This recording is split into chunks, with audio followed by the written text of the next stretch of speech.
Chapter 1, The Mask of Normal. Like, subscribe, and leave a comment if you think you can spot the monster before the truth comes out. Because tonight, the most terrifying crimes don't begin with screams. They begin with silence. On the surface, Chris Watts looked like the kind of man America trusted, without question. Clean-cut, soft-spoken, the type who nodded politely, avoided confrontation, and blended seamlessly into suburban life. In Frederick, Colorado, his neighbors saw him as a devoted husband and a hands-on father. He lived in a large, newly built home with his pregnant wife, Shannon Watts, and their 2 young daughters, Bella and Celeste. Photos online painted a picture of family barbecues, birthday parties, matching T-shirts, and carefully curated happiness. Nothing about Chris Watts suggested danger. And that was precisely the problem. Those who knew him described him as emotionally flat, but reliable. He wasn't a loud guy at work, or the dominant personality in the room. He followed rules. He showed up on time. He kept his head down. In psychological terms, Chris Watts has spent most of his life perfecting invisibility. He avoided conflict at all costs, even when it came at the expense of his own identity.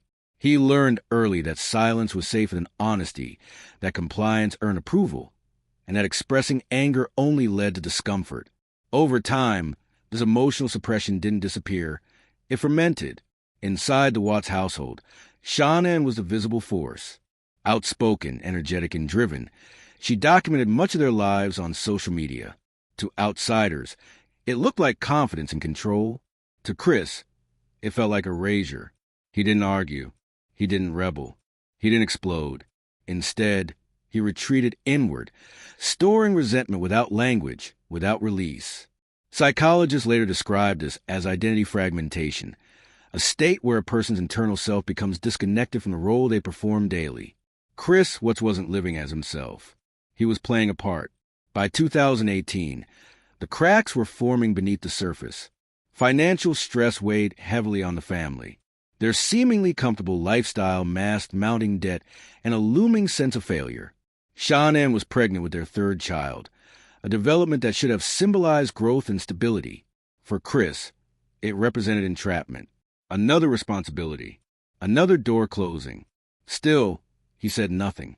Silence had become his coping mechanism, even as it slowly poisoned him. Then came the affair. When Chris met a co-worker named Nicole Kessinger, something shifted.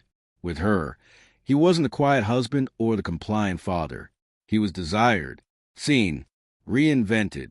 He began to experience what psychologists call fantasy identity, a version of himself unburdened by responsibility, guilt, or past choices. In this new narrative, he was free, single, unattached, and most dangerously, entitled to happiness at any cost. This fantasy didn't coexist peacefully with reality. It collided with it. Chris Watts began mentally dividing his life into 2 incompatible worlds. On one side, his wife, his children, his responsibilities, and the shame he associated with them. On the other, freedom, passion, and a future rewritten from scratch. This internal split created intense cognitive dissonance. He still believed himself to be a good person, a decent man.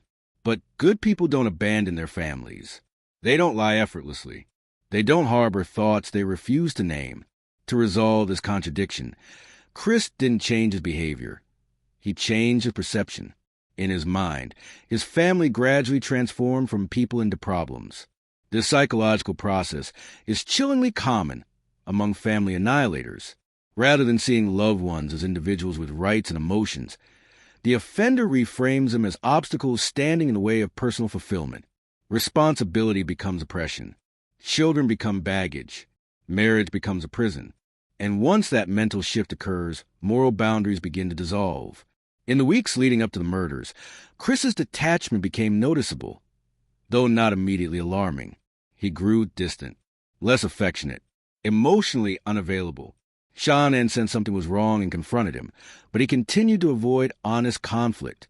Even when cornered, he minimized, deflected, and retreated. Direct confrontation would have required emotional courage. Ending the marriage would have required accountability. Facing financial collapse would have required humility. Chris Watts had none of those tools. Instead, he did what he had always done. He withdrew into himself. By August 2018, Sean had traveled out of state for a business trip. During that time, Chris lived fully inside his fantasy. He spent time with his affair partner.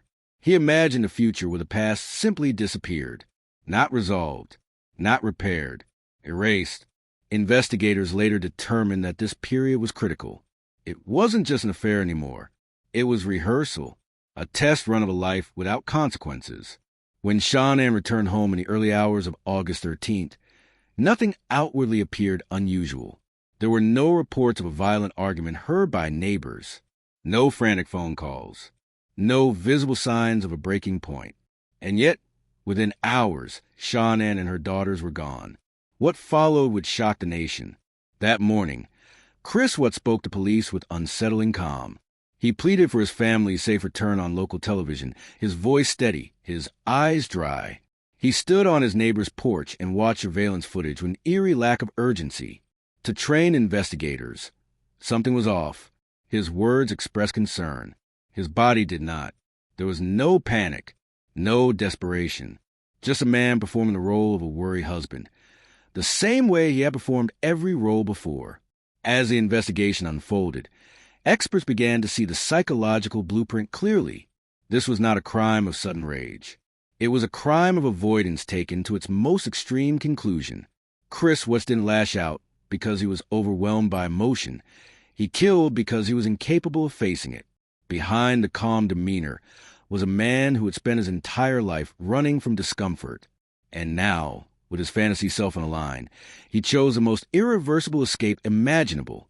By the time the truth began to surface, the mask of normal had already done its damage.